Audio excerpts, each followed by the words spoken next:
नमस्कार, आप देख रहे हैं खबर 24 एक्सप्रेस और मैं हूं आपके साथ रिजू तोमर। अब रुख करते हैं खबरों की ओर। इलेक्शन एक्सप्रेस में खबर भंडारा गोंदिया से।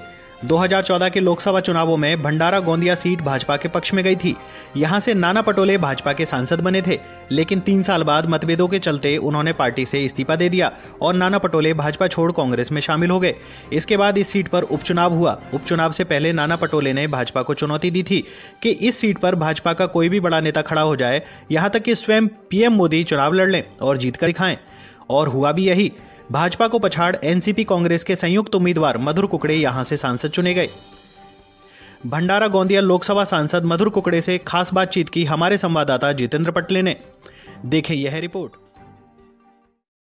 पूरे देश में लोकसभा का महासंग्राम चालू हो चुका है, वैसे ही भंडारा गोंदिया में चुनावी माहौल बहुत रंग ला रहा है।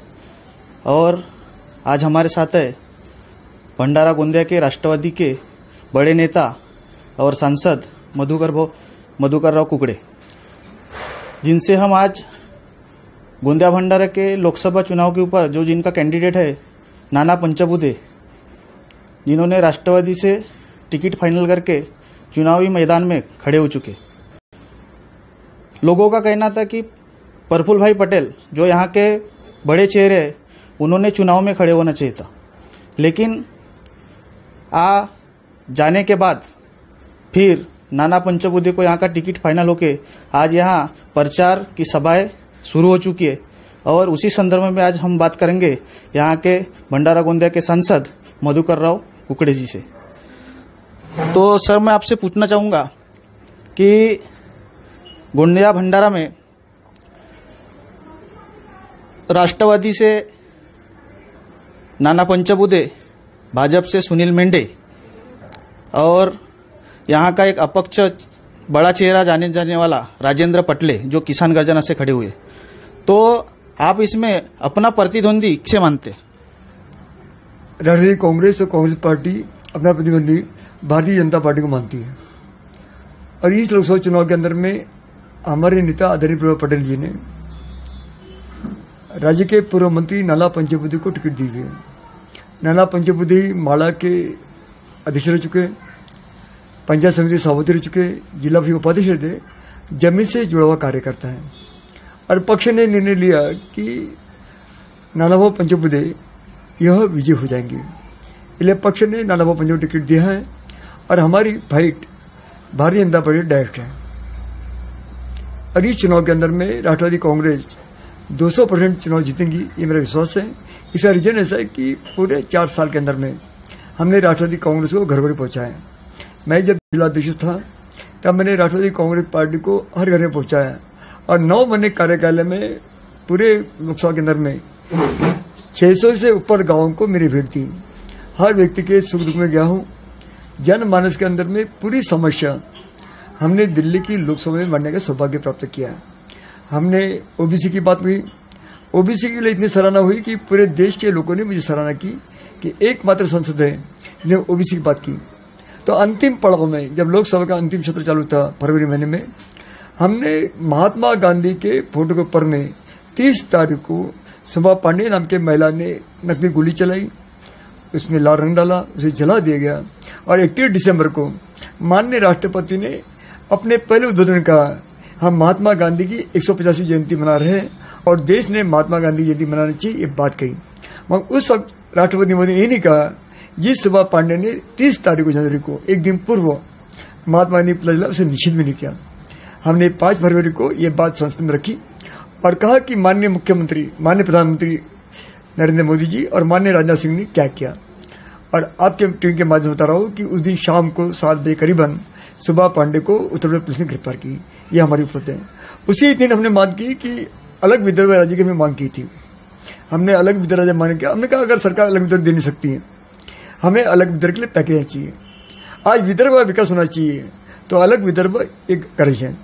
आज झारखंड अलग हुआ, विकासशील हुआ है, छत्तीसगढ़ हुआ, विकासशील हुआ है। विदर्भ में क्या तकलीफ है? और आज भी सरकार अलग विदर्भ दी जाए तो रोजगार के साधन खड़े हो सकते हैं। हमारे यहाँ फेरो मैगनीच है, हमने कोयल खदानें हैं, मगर उससे आधारित उद्योग नहीं है। हमारा कपास पैदा होता है, हमने कभी सोचा नहीं। नागपुर के अंदर बिहान बनाया गया, मियान के अंदर माननीय मुख्यमंत्री जी हैं, माननीय गडकरी जी हैं। मेरा दुर्भाग्य है कि 4 साल में म्यान में एक भी कर का हुआ नहीं। भेल के बारे में मुख्यमंत्री शुद्ध बात करने के नहीं। आदरणीय मुख्यमंत्री जी साकुले आए थे, उन्हें भेल की चर्चा भी नहीं की। दोस्तों, हमने भेल भी शुरू करने का प्रयास किया। भेल का जितना ही पैसा था आदरणीय मोदी सरकार ने उसको डाइवर्ट किया है।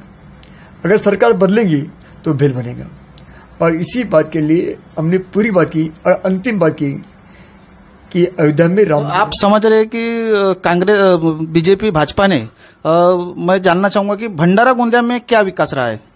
भारतीय जनता पार्टी ने कोई विकास नहीं किया। अगर उनको विकास करना था भेल करना शुरू करते ना। नाना पटोले उनके खासदार थे, 3.5 खासदार थे, उनके साथ में थे। किसानों की बात नहीं की उन्होंने। आज सरकार ने 5 रुपये बोनस दिया किसानों के लिए। ये बोनस अस्ते ही ना, धान का भाव तो मिला नहीं है। नहीं, धान को भाव मिला नहीं है। धान का भाव मिला नहीं ना। अगर उन्हें जैसा छत्तीसगढ़ के अंदर में, राजस्थान में 2,500 का भाव किया गया, दिल्ली सरकार ने 2650 का भाव किया, हमने 500 बोनस दिया। अगली साल गारंटी है क्या? अगले साल 1700 मिलेगा ना। अगर किसानों को गारंटी अगर मूल्य हो जाए कि हमको धान का मूल्य 2300 मिलेगा, 2400 मिलेगा, तो किसान को लगेगा कि ये सरकार को दिया हुआ है।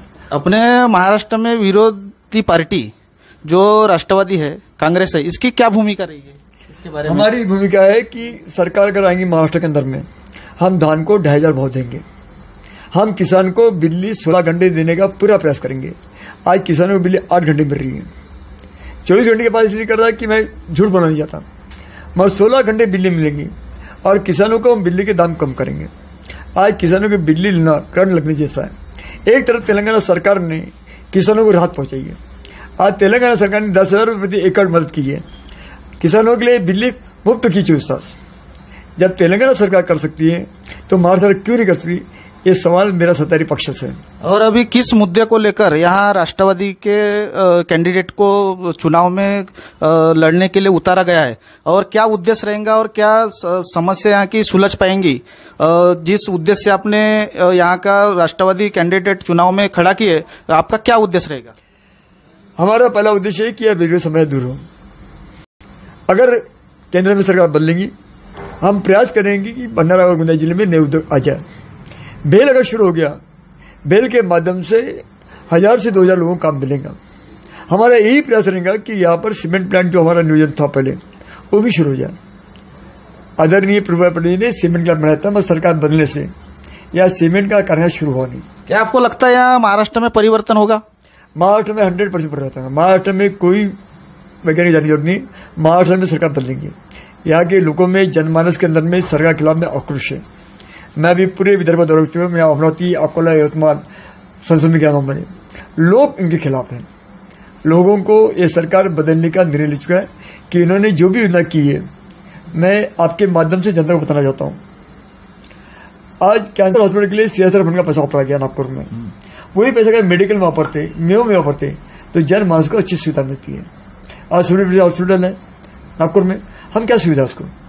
अगर गवर्नमेंट का CSR का पैसा जिस तरह कैंसर हॉस्पिटल वापरा गया है। नहीं, मैं पूछना चाहूंगा मधुबाबू कि गोंदिया भंडारा रैली की क्या व्यवस्था रहेगी और यहाँ की समस्याओं के बारे में आप क्या सोचते हैं और क्या यहाँ की समस्या सुलझ पाएंगी?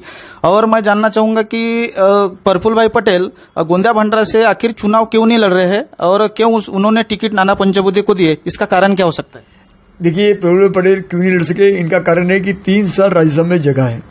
अगर प्रफुल्ल पटेल चुनाव अगर लड़ते तो राज्यसभा सीट खाली करना पड़ता और ये सीट भारतीय जनता पार्टी जाती। विधानसभा में भारतीय जनता पार्टी का बहुमत है और राज्यसभा की एक अनमोल सीट ये पार्टी से निकल जाती है और राज्यसभा में हमारे खातर कम हो जाती है। और राज्यसभा होने से आदरणीय मोदी के सर पर अंकुश है और एक सीट का सवाल है। और राज्यसभा के अगर बड़े चुनाव लड़ लेते तो एक सीट कम होती और ये पार्टी का घाटा होता। इसलिए आदरणीय प्रॉपर्टी चुनाव लड़ेंगे। यहाँ राष्ट्रवादी की भूमिका ऐसी रही कि हर यहाँ का डिसीजन राष्ट्रवादी का सस्पेंस में रहा है, जो परवाह के साथ बदलना ही ठीक समझा है राष्ट्रवादी ने। इसके ऊपर में आप क्या बोलेंगे? No comment. यहाँ भंडारा गोंदिया में रेती तस्कर जो हो रहा है, इसमें शासन से लेकर जनप्रतिनिधि तक का यहाँ पे बहुत बड़ा यह है कि इस बात के ऊपर में कोई गौर नहीं हो रहा है, तो इसके बारे में आप क्या बोलेंगे? रेती की चोरी के बारे में लोकसभा में बात की, हमने माननीय कमिश्नर से बात की, कलेक्टर से बात की, तहसीलदार की बात की। हमने रेती चोरी को आड़ा लाने हर दिन टेलीफोन की। मैं पहला सांसद हूँ जिन्हें जान की परवाह नहीं की। मैंने पूरी परवाह की कि रेती चोरी रोकी जाए। ये रेती चोरी होने से हमारे नक्सलवाद और माफिया बढ़ रहा है और रेती चोरी के माध्यम से पूरा भंडारा और गोंदिया जिला और पूरा विदर्भ और महाराष्ट्र माफिया तो है। मैं बोलना चाहूंगा कि यहाँ ये तुमसर के पास में एक बामनी करके है, वहाँ पे जो रेती तस्करी को रोकने गए हुए थे जहाँ के सरपंच, तो उनके ऊपर भी बहुत बड़ा हमला हुआ है, वो अस्पताल में भर्ती है। तो रेती माफिया की इतनी बड़ी दहशत आज सबके मन में भा चुकी है, तो इसके बारे में यहाँ का प्रशासन और जनप्रतिनिधि का कोई प्रेशर नहीं बन रहा है, इसके बारे में क्या बोलेंगे आप? मैं ये सांसद करके पूरा विरोध किया हूँ। कलेक्टर महोदय, एडीओ महोदय, तहसीलदारों को मैंने कमिश्नर से बात की, मैंने लोकसभा में बात मानी, मैंने आपके टीवी के माध्यम से हर टीवी चैनल को बोला, मैं डरता नहीं। आज भी रेती की तस्वीर होना चाहिए। अगर ये तस्वीर होती रहेंगी तो पूरा भंडारा गोंदिया जिला और पूरा महाराष्ट्र एक नक्सलग्रस्त हो जाएगा। आज छोटे पे दारू पी रहे, आज आराम पैसा आकर ये माफिया बढ़ रहा है और इस माफिया के पीछे सरकार का हाथ है, जिला प्रशासन का हाथ है और सत्तारूढ़ पार्टी के सभी नेतागणों का हाथ है। और जो भी माफिया हो ये किसी समाज का दोस्त नहीं, चाहे मेरे पार्टी का हो चाहे कोई पार्टी का हो, हमें इसको रोकना चाहिए। आपके माध्यम से मैं जनता को सरकार अपील करता हूँ कि माफिया पर कड़ा कार्य करना चाहिए। प्रयास तो हो रहा है, आपके तरफ से हो रहा है, हर किसी की तरफ से हो रहा है, लेकिन इस पे अंकुश नहीं लगाया जा रहा है। हमने अंकुश लगाने बात की, हमने टेलीफोन किए, मैं तो देखते हुए टेलीफोन करता था कलेक्टर को, मैंने बार बार कलेक्टर किया। इसके ऊपर क्या प्रतिक्रिया है उनके और क्या उस पर रोक लगी? उन पर सरकार का था कि रुको मत, ये सरकार ने पूरे रेती माफियाओं को सहकारी किया। तो आपका कहना है कि सरकार इसमें मिली हुई है? 100% सरकार मिली हुई है। और मैं बात करूंगा भंडारा गोंदिया की, तो यहाँ के कौन कौन और नेता यहाँ पे मिले हुए? देखिए आप सब जानते हो, पुरावे को है नहीं, किसी नेता मिलना चाहिए नहीं। राजकारण में ऐसा है कि अगर खोर पुरा तो बोलना चाहिए और मैं उनका नाम लूंगा